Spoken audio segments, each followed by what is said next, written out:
Hey everybody, it's Jason Blaha here, and I had a subscriber ask a question which I'll flip in here for you guys. Yesterday I did a video about high frequency deadlifting and how to do it because it's something that I do personally, and he wanted me to go a little further into the law of accommodation because it's something I only touched upon briefly. So let me put on my +5 hat of weaponsmithing and work on my crafting a little bit, and let's talk about this. All right, the law of accommodation. Now, what the law of accommodation is, we're going to talk about this and stalling in the gym and how you get around these things. Now, it's subject to a lot of debate among coaches as to whether it's 3 workouts or 3 weeks with the law of accommodation, and it's hard to tell because historically most even full body programs training 3 days a week only have one really heavy maximum day most of the time to where you're pushing yourself. So it can become difficult to tell, but we do know that it seems to work both ways, really. Meaning that the guys who do the one heaviest set or heaviest workout every week still seem to get the gains for 3 weeks, and that's the reason periodization is put into 3-week blocks. So we're going to talk about that further, but the idea there for those who want cliff notes, who don't like these longer videos, basically if you don't adjust your training stimulus every 3 weeks so that you improve or increase on something, and you're not a novice lifter, you're going to stall. All right. Now, novice lifters, this is not a concern. Novice lifters are going to grow like weeds, and they're going to not have to deal with the law of accommodation because they get stronger and stronger and stronger unless they're not eating enough or not sleeping enough. It's just not an issue. You can just use straight linear progression for at least for the first 6 months.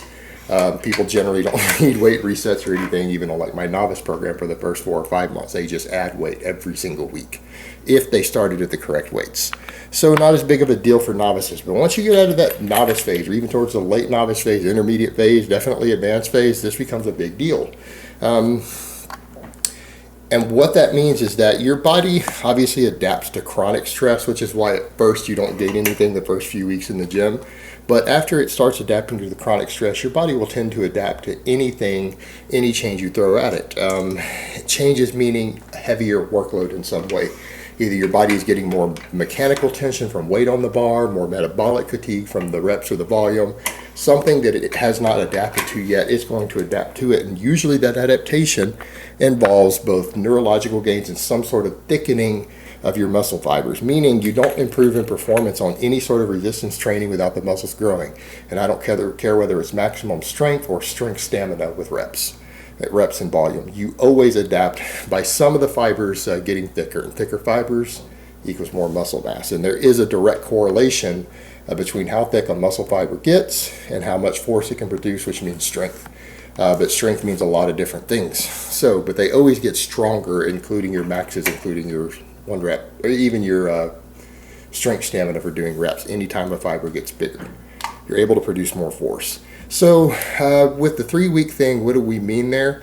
Well, this is, again, why periodization was invented. This is why they run in 3-week blocks. And I think Louis Simmons addresses it in a really interesting way because he talked a lot about the law of accommodation, and that's why the Westside Barbell guys never stall. In addition to the fact that they all eat shitloads of food and they're all on drugs, that's definitely a factor. But he addresses the law of accommodation, and he does it in an interesting way because he still has to compete against the other guys who eat shitloads of food and they're on drugs. And his guys tend to win. And his girls, actually. He's got some female world record holders at his gym. So he does it by addressing his 2 different things. He addresses the law of accommodation separately in his concurrent style training. He addresses it on the max effort lifts by changing the lift every single week. But they run them in a 6-week rotation, meaning that same lift comes back up every 6 weeks for a max.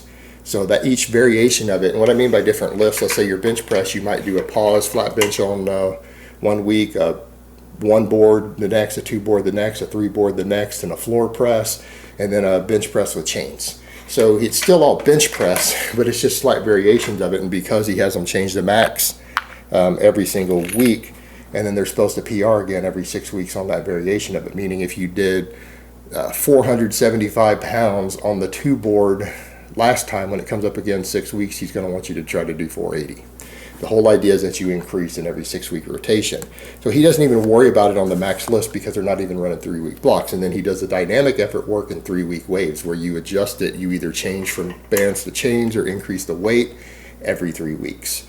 So what's going on here and how do we get around it? Well, basically, the whole thing that you'll notice, the reason you plateau is because once you've done the same workload or tension or whatever, pretty much for 3 major workouts or 3 weeks in a row, you stop adapting to it. You stop growing from it.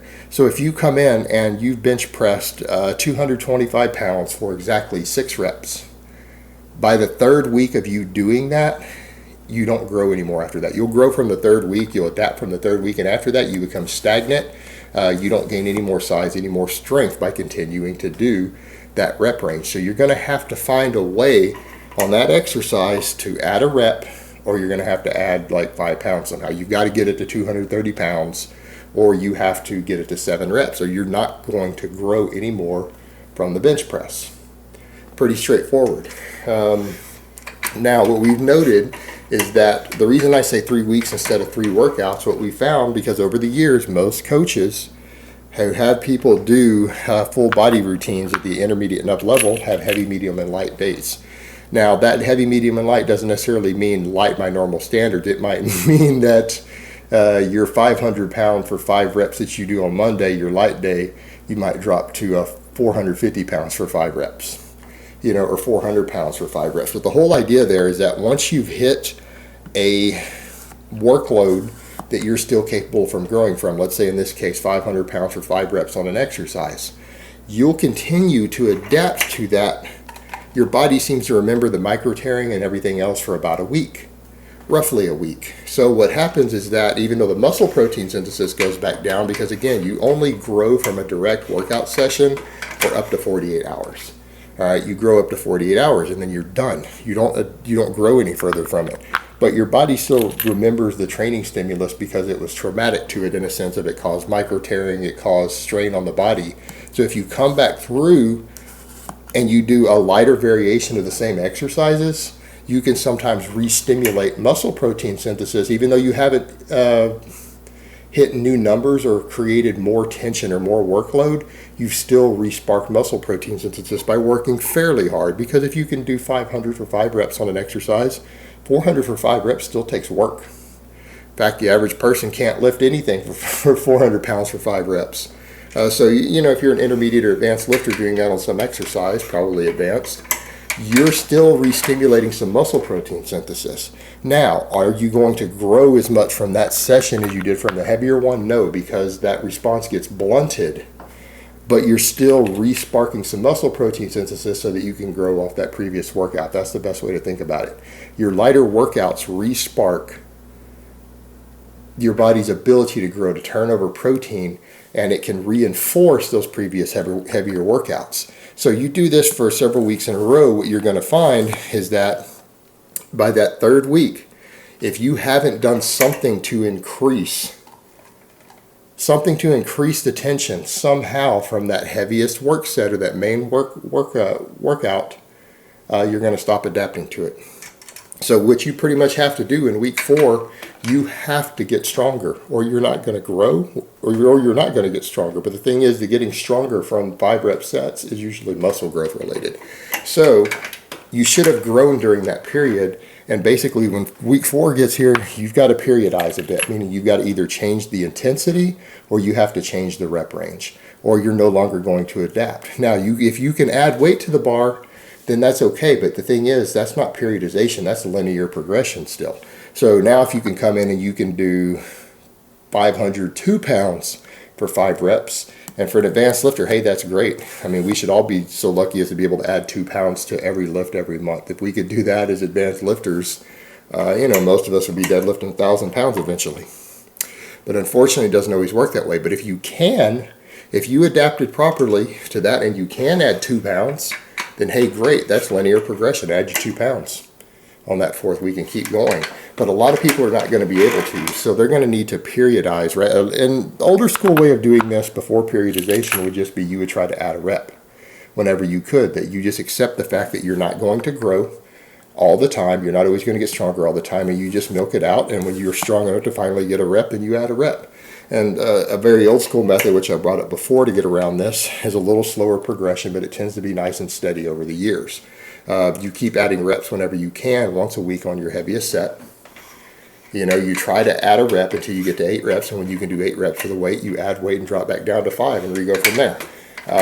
Very old school method of doing it. It tends to be a fairly safe method too, as long as you use good form on everything. More advanced periodization, block periodization, would say on week 3 you change things completely.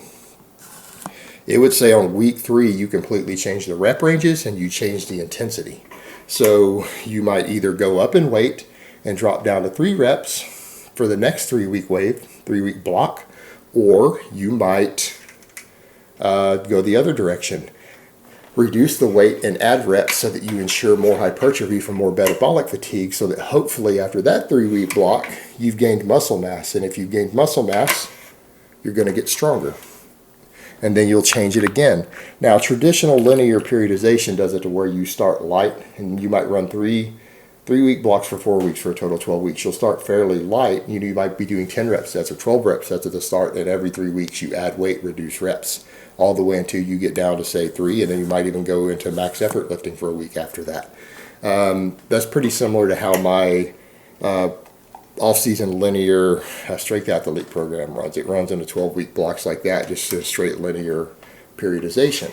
But the whole point is, at the end of the day, what you guys have to remember, your body pretty much adapts after 3 workouts or 3 weeks of doing the same basic workload. And if you don't improve something or change something, you're going to stop adapting, you're going to stop growing. But the thing you've got to remember, this needs to be planned. This needs to be stuff that you look at rationally. Bodybuilders seem to try to get around stalls by just changing everything. They'll just be like, I'll just change exercises all the time to confuse the body. You don't need to change exercises to confuse the body. You're not trying to confuse the body, you're trying to force the body to adapt. Well, the best way to force the body to adapt is to find a way to increase workload, which means you either need to add weight to the bar or you need to add reps somehow. And you know what? A lot of periodizations plan that. So everyone's always like, well, let me do it randomly. Don't pick it randomly, plan it ahead of time. Is generally how periodization gets around it. You're sometimes start a periodization program and your next 6 months is planned out for you. Completely planned out. Same thing if you were to run my linear periodization program I have, you would run that twice in a row for 24 weeks. You already know what you're going to lift. If you follow the program perfectly, you already know 24 weeks from now roughly what you're going to be lifting. I've already given you the math. That's a total planned one. People who want to do it more instinctively sometimes like to randomly change it up, but it needs to be done intelligently. And you don't do it by just changing exercises up, because you have no way to track that. And people will point back to, well, Louis Simmons, yeah, but that's not random. He has people change exercises on the maxes, but they repeat them every 6 weeks. And it's planned out, but he also combines that with the other days, the dynamic effort days, run in pre-planned 3-week blocks where you're not changing exercises. And you get most of your size on his program from those dynamic effort days. You're getting your neural efficiency in and your maximum power from the max effort days where you're changing it every time. So just a point to consider there. All right, guys. And I know I rambled a little bit in this video, and some of it's going to be hard to take in, and maybe I need to try to cover it more comprehensively later. But someone just asked me, could I go a little further into the law of accommodation and how people get around it?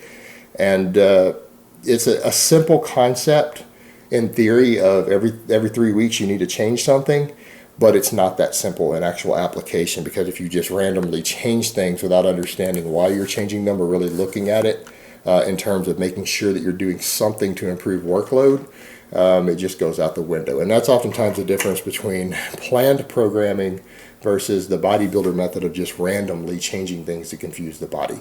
The latter is a gamble. It's always a gamble. It might work amazing. You might fall flat on your face. With planning, if it's planned correctly by a good coach who understands the body, it's going to work 90% of the time. So therein lies your difference. All right, guys, well, that's really all I have to say on that today. I hope it's been informative, and I will talk to you guys next time.